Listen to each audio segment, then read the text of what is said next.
अस्सलाम वालेकुम दोस्तों, उम्मीद है आप सब ठीक ठाक होंगे। दोस्तों मेरे व्यूअर्स का ये बड़ी शदीद ख्वाहिश थी और उन्होंने काफ़ी सारे कमेंट्स में ये लिखा कि मैं तमलीग पे बात करूं कि तमलीग होती क्या है। तो इसी हवाले से आज हम बात करेंगे तमलीग पे। तमलीग बेसिकली दोस्तों हिबा ही होती है। अब ये 100% हम इसको हिबा नहीं कह सकते। हिबा अगर उर्दू में किसी को समझ नहीं आ रहा तो मैं उनके लिए वजात के लिए बता देता हूँ कि हिबा को इंग्लिश में गिफ्ट कहते हैं। तमलीग बेसिकली एक गिफ्ट ही है। अब हिबा और गिफ्ट में जो फ़र्क है हिबा और तमलीग में, वो फ़र्क ये है कि जो हिबा है वो आप किसी भी शख्स के हक में कर सकते हैं, जबकि जो तमलीग है वो आप सिर्फ वारसान के हक में कर सकते हैं। तमलीग किसी भी गैर वारिस के हक में नहीं होगी, सिर्फ वारसान के हक में हो सकती है। अब नेक्स्ट इसका क्वेश्चन ये आ गया कि जी क्या प्रॉपर्टी वो किसी एक वारिस को दी जा सकती है बाकियों को महरूम करके। तो तमलीग बेसिकली वो गिफ्ट नहीं, वो तमलीग ही होती है जो वारसान को दी जाती है। गिफ्ट जिसको कहा जाता है वो बेसिकली कानून की नज़र में वो तमलीग है। तो इसका प्रिंसिपल ये है कि 1/3 1/3 अगर 100 रुपए की प्रॉपर्टी है तो उसमें से 33 रुपए गिफ्ट किए जा सकते हैं। इससे ज़्यादा किसी भी वारिस के हक में तमलीक नहीं हो सकती। और अगर तमलीक हो जाए पूरी प्रॉपर्टी, फादर ने आप किसी बाकी अगर कोई नाफरमान है उसका और उसको करने के लिए उसने किसी एक शख्स के हक में, किसी एक बेटे के हक में, बेटी के हक में, या दो को छोड़ के दो के हक में तमलीक कर दी गई है, तो आपके पास ऑप्शंस क्या हैं। अब फ्रैंकली स्पीकिंग दोस्तों, अगर तो फादर की लाइफ में देखा जाए तो आपके पास उसकी ज़िंदगी में उस तमलीक के ख़िलाफ़ कोई ऑप्शन नहीं है। सुपीरियर कोर्ट्स की जजमेंट इस पे मौजूद हैं। मैं इसमें रेफ़र इसलिए नहीं करता कि जजमेंट तो प्रोज एंड कॉन्स काफ़ी होती हैं, वो किया जा सकता है। उसमें एक सुप्रीम कोर्ट की जजमेंट में सुप्रीम कोर्ट ने कहा कि जी बाप अभी ज़िंदा है और आप आ गए हैं तमलीक कैंसिल करवाने के लिए और कह ये रहे हैं कि जी हमें विरासत से महरूम करने के लिए बाप ने ये तमलीक कर दी है। तो अदालत का ये कहना था कि जनाब वरासत तो बनेगी तब जब बाप इस दुनिया में नहीं रहेगा।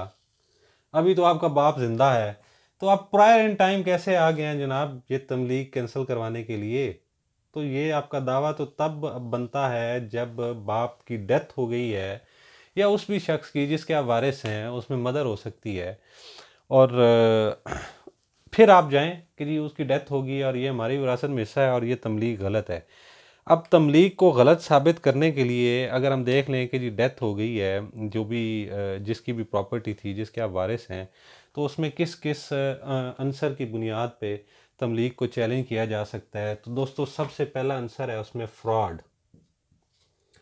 फ्रॉड का एलिमेंट ये है कि जी आपको जायदाद से महरूम करने के लिए एक बेटे ने या आपके एक भाई ने बाप को अपने साथ बातों में लगा लिया और उसको सारा करके और फ्रॉड कमिट किया और उससे ये करवा ली। या अगर उसमें आ गया नाजायज़ दबाव, तो नाजायज़ दबाव भी बहुत बड़ी एक वजह हो सकती है तमलीग की कैंसिलेशन के लिए। कि जी बाप आप पे डिपेंडेंट था, आप उसकी देखभाल करते थे, आपने पास रखा हुआ था और वो उस पर दबाव शबाव डाल के आपने ज़बरदस्ती करवा लिया। या कोई मिस रिप्रेजेंटेशन हो गई किसी जगह पे, तो उसकी वजह से तमलीक हुई है, तो मिस रिप्रेजेंटेशन के एलिमेंट पे भी आप इसको चैलेंज कर सकते हैं। या 1/3 हिस्से से ज़्यादा तमलीक हो गई है, इस बुनियाद पे भी कैंसिल हो जाएगी।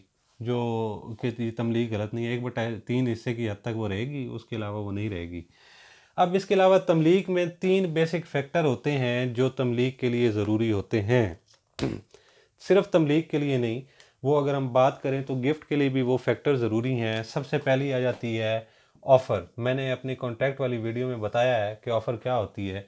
एक जो भी मैं तमलीग करने वाला है वो ऑफ़र करेगा कि जी ये प्रॉपर्टी मैं तुम्हें गिफ्ट करना चाह रहा हूँ, ये तमलीग तुम्हारे हक में करना चाह रहा हूँ, और दूसरा इसको कबूल कर लेगा। कबूलियत उसमें आ जाएगी, जब एक्सेप्टेंस हो जाएगी, तो ये दूसरी उसकी जो कंडीशन है वो पूरी हो जाएगी। और तीसरी ऑफ़र है, सॉरी कंडीशन है इसमें कि जी आप उसकी जो कब्ज़ा है वो भी उसी वक्त हैंड ओवर कर दें। अगर कब्ज़ा भी हैंड ओवर नहीं हुआ तो उस सूरत में भी जो है वो तमलीक इल्लीगल हो जाएगी। अब कुछ सूरतें ऐसी हैं जहाँ पे कब्ज़ा ना भी होगा तो चलेगा। वो सूरत क्या है? वो वाइफ है। अगर आपने तमलीक वाइफ के हक में की है तो कोर्ट्स ये कहती हैं कि जी वाइफ और आपका तो वो ऐसा रिलेशनशिप है कि आप तो कोई सेपरेटली कब्ज़ा होना नहीं चाहिए। आपका कब्ज़ा और वाइफ का कब्ज़ा वो एक ही चीज़ होती है, उसमें कोई ऐसा इशू नहीं है। या कोई बच्चा आप बाप के साथ ही रह रहा है, अभी उसकी उम्र कम है, तो उस सूरत में भी वो उसको अलग से कब्ज़ा देने की ज़रूरत नहीं है। कम उम्री की वजह से बच्चा जो है वो बाप पे डिपेंडेंट है, तो वो उस सूरत में भी उस पे अलग से कब्ज़ा देने की ज़रूरत नहीं है। अब इसको चैलेंज करने का तरीका ये है दोस्तों कि आप इस तकरार हक़ भी कर सकते हैं। इस तकरार हक़ का दावा करेंगे और साथ अगर आपका वो कोई डॉक्यूमेंट ऐसा है जिसकी बुनियाद पे वो हुआ है, तो उस डॉक्यूमेंट की कैंसिलेशन के लिए भी जाना पड़ेगा। मिसाल के तौर पे अगर रजिस्ट्री हो गई है तो रजिस्ट्री को कैंसिल करवाना पड़ेगा, उसके लिए भी आपको दावा कैंसिलेशन ऑफ डॉक्यूमेंट के लिए जाना पड़ेगा, रजिस्ट्री की कैंसिलेशन के लिए। और अगर वो इंतकाल हुआ है तो इंतकाल को भी चैलेंज करना पड़ेगा, तो इंतकाल भी डेफिनेटली फिर इसी बुनियाद पे ख़त्म होगा। तो ये सारी सूरतें हैं दोस्तों, का अगर किसी की तमलीग में, या जो वो दोस्तों का क्वेश्चन था कि प्रॉपर्टी बाप ने या वालदा ने किसी एक बच्चे के हवाले कर दी है और उनको इस विरासत से महरूम कर दिया गया है, तो ये सारी सूरतें हैं। उम्मीद है ये सारा आपको सारा सब्जेक्ट समझ आ गया होगा। और मैं उम्मीद करता हूँ कि ये मेरा पैटर्न भी आप लोगों को पसंद आया होगा। इससे आप लोग काफ़ी सारी चीज़ें जो हैं वो ज़हन नशीन कर सकेंगे और आपको ज़रा इजीली समझ आ जाएगी। मैं कोई लेक्चर नहीं दे रहा हूँ, मैं समझाने के लिए बात कर रहा हूँ।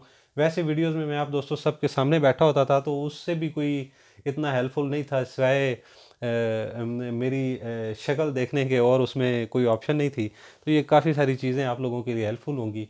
और मेरा मकसद सिर्फ इतना था कि आप सब दोस्त जो हैं वो इससे फ़ायदा उठा सकें, इसको अच्छी तरह समझ सकें। और फिर भी अगर किसी दोस्त का कोई क्वेश्चन रह गया तो कमेंट सेक्शन में लिखिएगा, मैं उसको प्रॉम्प्टली रिप्लाई करूँगा। और उम्मीद है मेरा चैनल आपने सब्सक्राइब कर लिया होगा, अगर नहीं किया तो उसे ज़रूर कर लीजिए, और साथ एक बेल आइकन होगा उस पर भी क्लिक कर दीजिए। उससे मेरी लेटेस्ट वीडियोज़ आपको नोटिफिकेशन के थ्रू आपकी मोबाइल स्क्रीन पर मिल जाएंगी, मैं जैसे ही अपलोड कर दूँगा। अगर वीडियो पसंद आ गई है तो लाइक ज़रूर कर दीजिएगा। अल्लाह हाफ़िज़।